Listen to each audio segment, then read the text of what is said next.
these are photographs which Raphael insisted should be included. He's quite right. They're in no order at all. They're just to show what the family looked like. And the first one, of course, is Bubba and Zeta. I think it was taken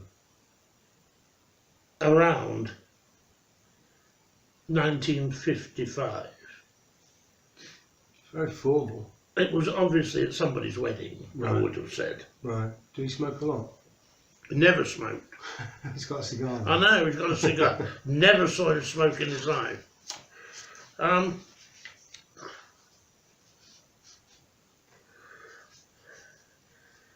Who's that? This is the whole tribe.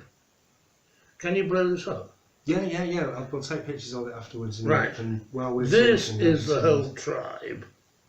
For ones you may not know, Barry and Susan, Michael's daughter on the left, right on the left, next to Joe, and below him, Diana. All the rest are there. Arnold is on the extreme right, next to Stephen, who is next to me.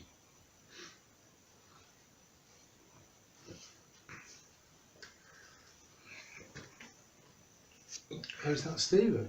No. Is that I have to include this one. I have to include this one. Taken on a day on the Isle of Wight in what must have been something like 1935. And please take notice of the promising equipment. I think you just filled your pants, actually. There is certainly an unlikely bulge in there, that is for certain. This is a copy of Stephen's daughter's wedding, which was at St Paul's Cathedral, because Edith is an OBE. It was a memorable day. It was absolutely pissing down. Everybody got drenched coming from the cab to the cathedral. And it was the day that England won the Rugby Union World Cup, which as a rugby fanatic I had to miss. No grace is sacrifice. Oh, that's lovely. This is me and Gita on our wedding day. Wow, beautiful.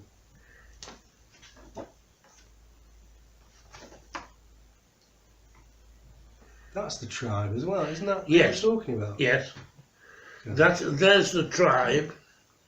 The only one I don't recognise is the woman on the left. I've no idea who that is. I think it may be Mima Esther, but I don't know. So just to whip through them from the left.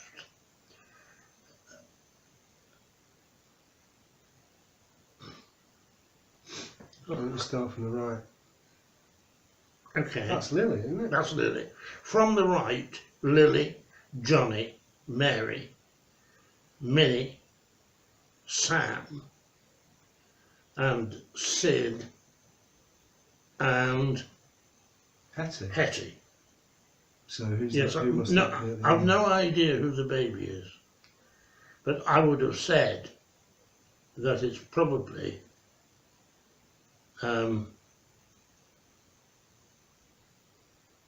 probably Harvey. Right. There you go, Harvey. Yeah. And there's your mum and dad. Yes. That's a great photo. Yes. There's my mother and father at some sort of posh do. My father with his ubiquitous cigarette, which killed him in the end. There's the girls. From the left, Lily, Mary, Hilda, Right. Hetty, And Lily. and no, Oh, from the left, sorry. yeah, and Minnie. Right.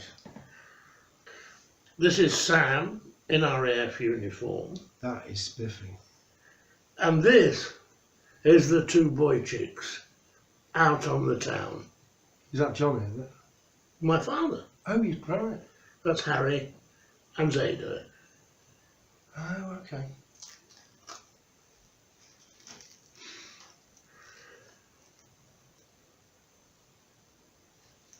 That is Fernand. Oh, okay, you mentioned him, he's the Yeah, cousin. yeah, that is Fernand.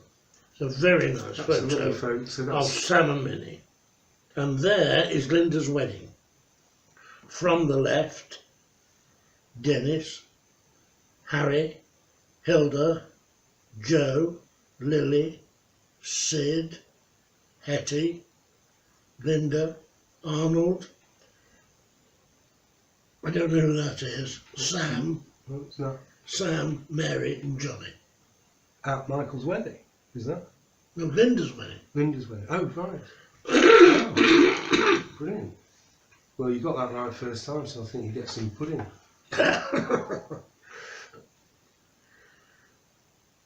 Lily and Joe, about the time they got married. Fabulous. What a handsome couple they were. Yeah, great. And Steve still had hair. Yes. Who's that on the motorway? I think it's my father. Right. Yeah. Yeah. Zeta, Your best friend. signed Your Best Friend. Brilliant. Yeah. 1938. So when did you come over again? 1905. Right. Zeta with Gita Fantastic. on our wedding day.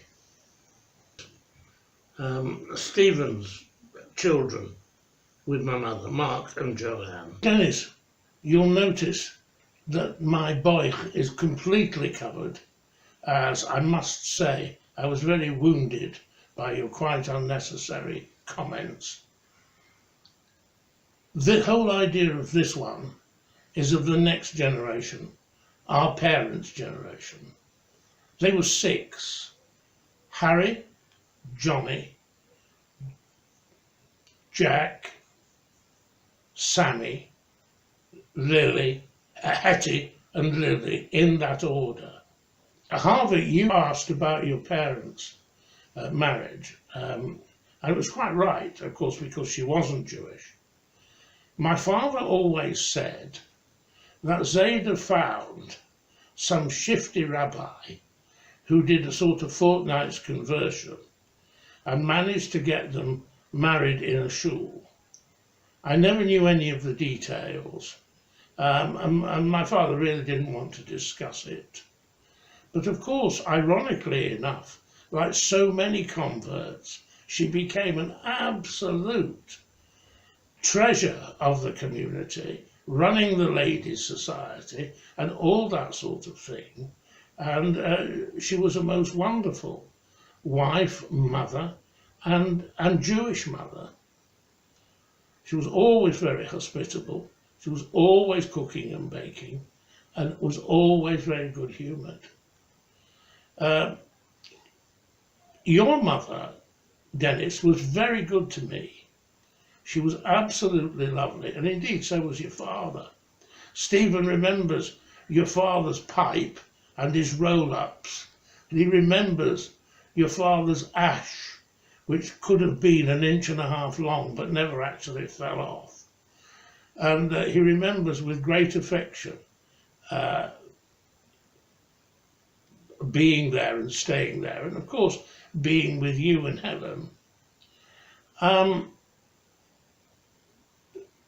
Your father talked to me very openly about his lack of education and how he had tried his best. And indeed, I went to his workshop a couple of times in the lane, and I thought the furniture was just wonderful. He did hard furniture, he did tables and things like that, and I thought they were just wonderful. John and Mary. Johnny was a furrier. He was quite a good furrier and a very poor businessman. They were very happy together in a modest sort of way. They had one daughter, Diana, whom you all remember. And they lived a very modest, quiet life, but were very happy together. And when Johnny came, he was the nicest, gentlest man. But talk about them being gentle is interesting because they were all boxers. They all won boxing medals, which I played with as a little boy. And that was because they had to learn to box and look after themselves because life in Hoxton was so difficult on the streets and at school. Ironically, it was Johnny, the gentlest of all of them, who was the most successful, and he got into the quarterfinals of the ABA 1 year and had the medal for that. While you're at this point, can you tell me about Cable Street and what the brothers were up to? Yes. Do you remember that? Yes. The different members of the family, Yes, yes. what their activities were Yes. on that day? When 1936, yes? Yes. Yes. I'm reminded that I ought to tell you about Cable Street. I don't know what you know about Cable Street, but this was 1936 when Oswald Mosley had a fair number of black shirts who marched and were very provocative in the Jewish areas, and they were arranging a big march down the East End. And the young Jewish boys had had enough, and they turned out in their dozens. And my father and Johnny went. My mother was absolutely terrified, she told me. But in fact, they came away unscathed. The Jewish boys pelted the black shirts, who got stuck into them with sticks and cudgels. The police stood around and did nothing. They were obviously under instructions not to interfere. But in fact, in the end, Mosley was routed and never tried any of that marching stuff again. And the Battle of Cable Street, as it's been known, has become a legend in the Jewish community. And my father and Johnny were there. Lily and Joe were always very hospitable. They were wonderful hosts, and they were always entertaining in the way they got at one another. And of course, they looked after Zeta after Bubba died. He went to live with them, and he lived with them until he died. He died in 1963, which was just after Alex was born. He was coming to Alex's bris and then Pidina Ben, and of course, sadly, he didn't come to either. Lily and Joe were very argumentative with one another, but affectionately, and there was never any malice with any of it. And they were funny, and I think they knew that they were funny. And I think they just enjoyed it. They did it for life, after all, 60, 70 years. And Joe was taken under Zeta's wing when he came out of the Air Force. He had had quite a good war, Joe.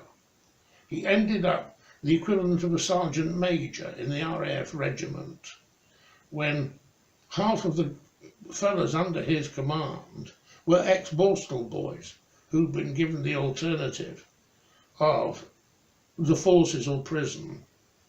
And he'd done pretty well with them. He was a strong man physically. And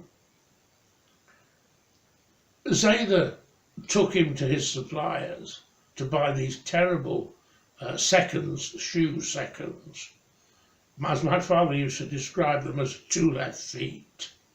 And he got him a market stall, and he started to make a living, and he did okay. And he did very well.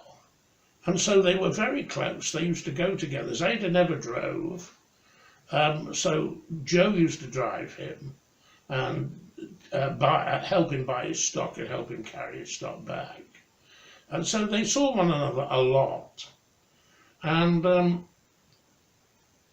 they wanted to arrange to go to Paris to see Mima Lieber. And Joe was deputed to go to the local authority and then I think the library to find out what they had to do, because neither of them were citizens. And when he came back, he said there is such a thing as a Nansen passport, which we all know about, and you can apply for that, and I can help you apply. And Zeta said, "Oh, fine." And he said, "Yes, I want your birth certificate." At which Zeta exploded and said, "You know perfectly well I haven't got a birth certificate or any other type." "You must have a birth certificate," said Joe. "I have not got a birth certificate," said Zeta. "But you must have," said Joe, "because you've been born." Which became one of the great family stories. In the end, I don't know why, Bubba went and Zeta didn't. I ought to deal with their war service. My father went to volunteer the day after war was declared. And I remember as a little boy being in the kitchen when he came back and said to my mother, "They've told me I'm too old." He was absolutely devastated. He would have been 35 at that time. Instead, he was conscripted into the local fire service, which was later amalgamated to the National Fire Service. And he put out fires in places like Liverpool docks and this sort of thing. He was always very funny about it. He was never serious about it. He talked about how uneducated and difficult his co-workers were, how well they got on with him, and how they didn't understand Jews or anything to do with him. In particular, they could not understand how he could not eat ham or pork when rations were so small and meat was so scarce. But he got on well with them. He was in the fire service for 5 years. He worked 48 hours on and 48 hours off, which enabled him to carry on his business through the war. And he got a petrol allowance to continue to drive with his samples. Johnny was in a reserved occupation because he was always interested in cameras and knew quite a bit about lenses. He was put into a war factory which made lenses for bombers and this sort of thing, and he stayed there through the war.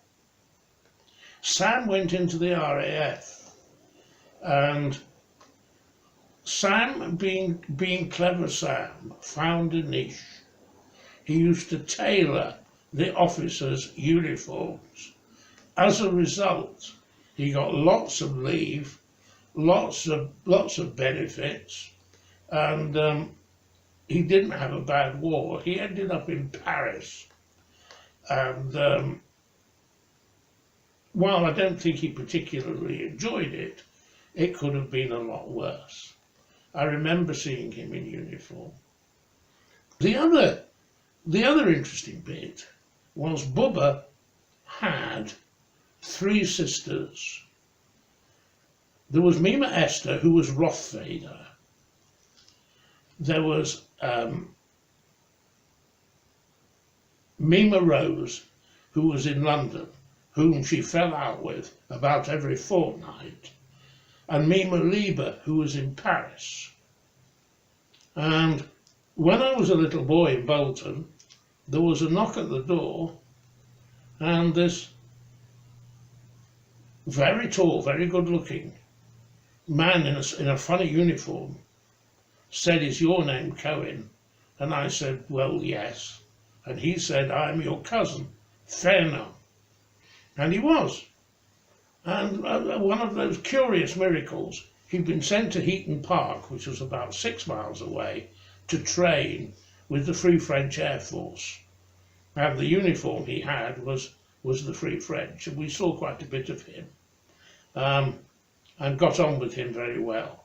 He later ended up working as one of the managers for El Al at Paris airport.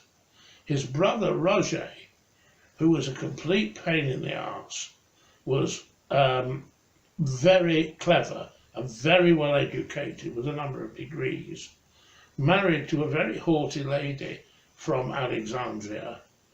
And when Geeta and I went to Israel the first time, he was the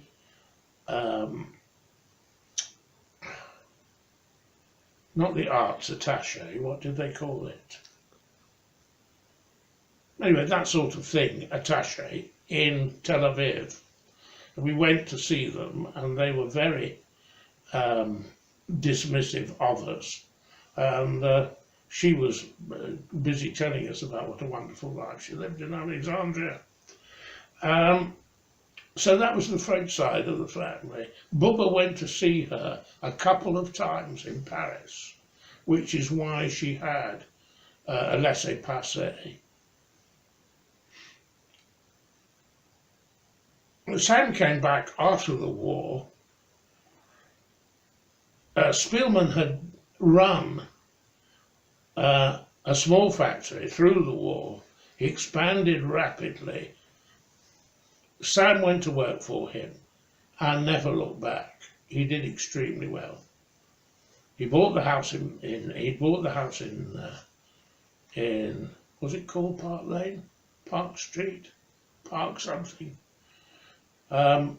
which we all knew so well, and was hospitable to everybody. So they all played their part in the war. Mima Esther's son, Sam Rothfader, was in the army. I remember seeing him in uniform at Lily and Joe's wedding, which I went to, where I was led astray by Joe's nephews and nieces, who took me from the East End to Tower Bridge and left me there. How I got back I don't know, but I did. And of course, after all good weddings, I was sick all the next day through overeating. My father was relatively successful as a manufacturer's agent, and he and my mother lived a good and happy life indeed. The happiness of the couples made me believe when I was a boy that everybody got married and lived happily ever after. It certainly seemed so with my parents, certainly with Johnny and Mary, and certainly with Sam and Minnie. And I thought that your parents were happy. Pity your father died so prematurely.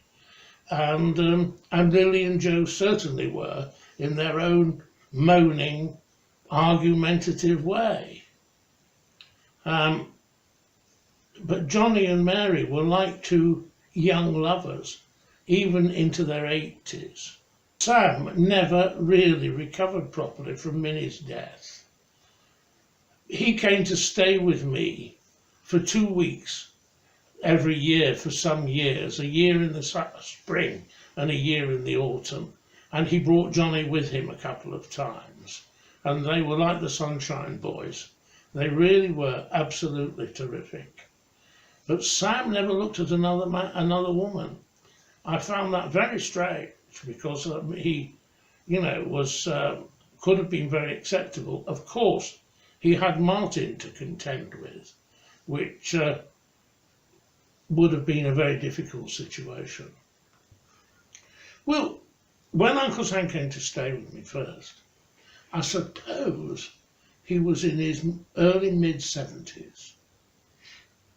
And I used to pick him up at the station, and we would stop at the local chip shop on the way home, and we would buy fish and chips. And the first thing we would do before he unpacked or did anything, he went to the loo and we ate fish and chips right away. I always enjoyed his company. He was great company. One of the things he did, as I found out, when I went to work, had he been out? Yes, he had. And he had walked. I live in the middle of a long hill, and he had walked down the hill. Why did he walk down the hill? To the bookies. He knew there would be a bookies somewhere around there, and he found one. From then on we discussed not horses, of which I wasn't at all interested, but things like golf, where you could bet on whether somebody would come in the first 10 and this sort of thing. And he was very knowledgeable about all sorts of sports, and I enjoyed it too. We watched sports together.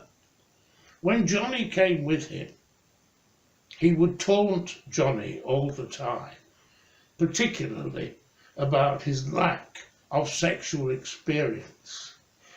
He always taunted him that in fact he and Mary had only had intercourse once, which was when Diana was conceived.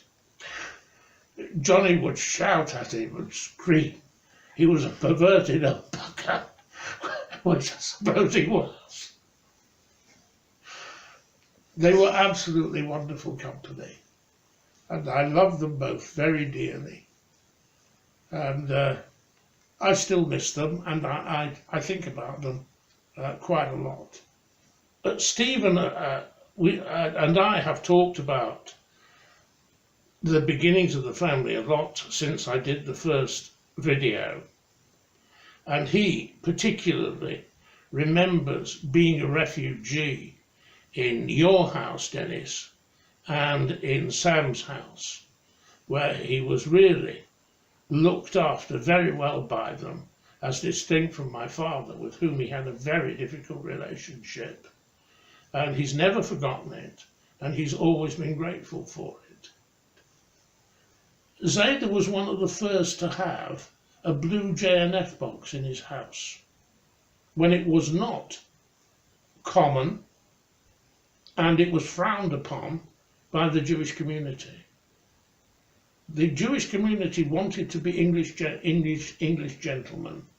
They didn't want these people who were being political about a homeland to interfere with that. But he was very keen, because he was an immigrant, and because he'd seen what anti-Semitism did and how Jews were treated in Daheim. And so when Israel was founded in 1948, 1949, we all suggested that he should go to Israel. And he didn't. And he wouldn't.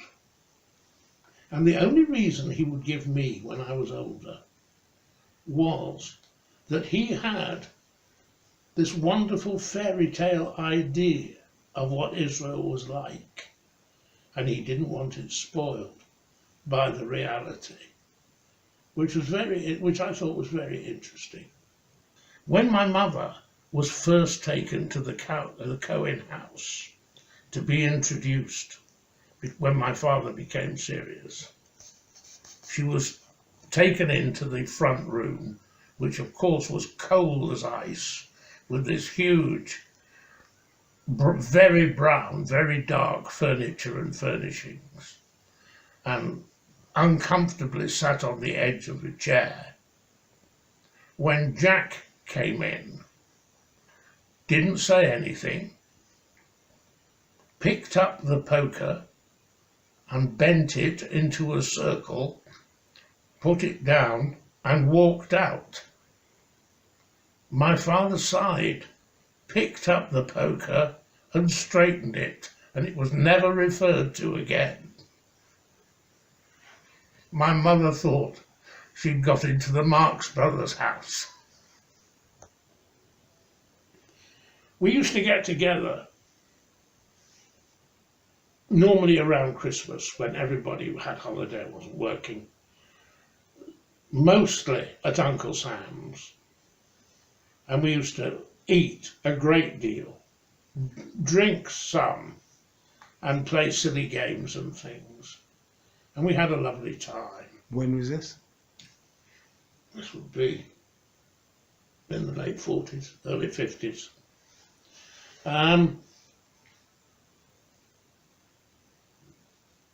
One year we went, or a couple of years I think, we went to Sam's for Pesach, and that was very enjoyable, and it was good to see you and Michael and Martin.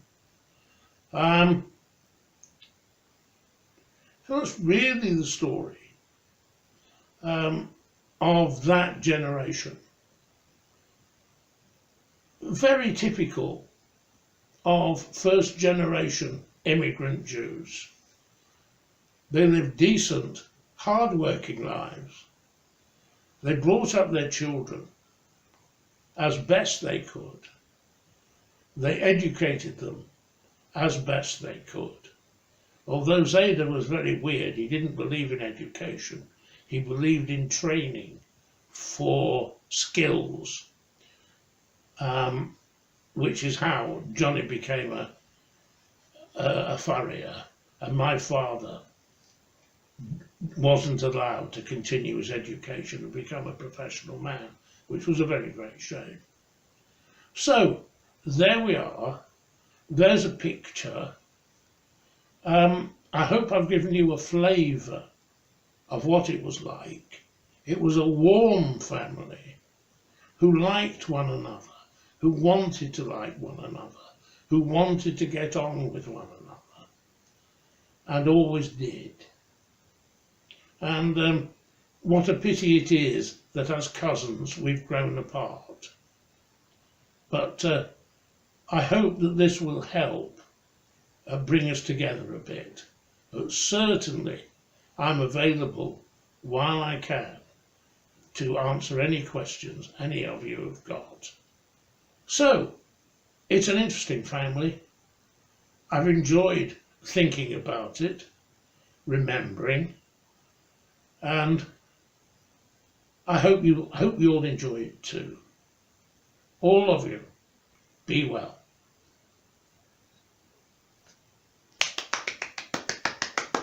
Thank you.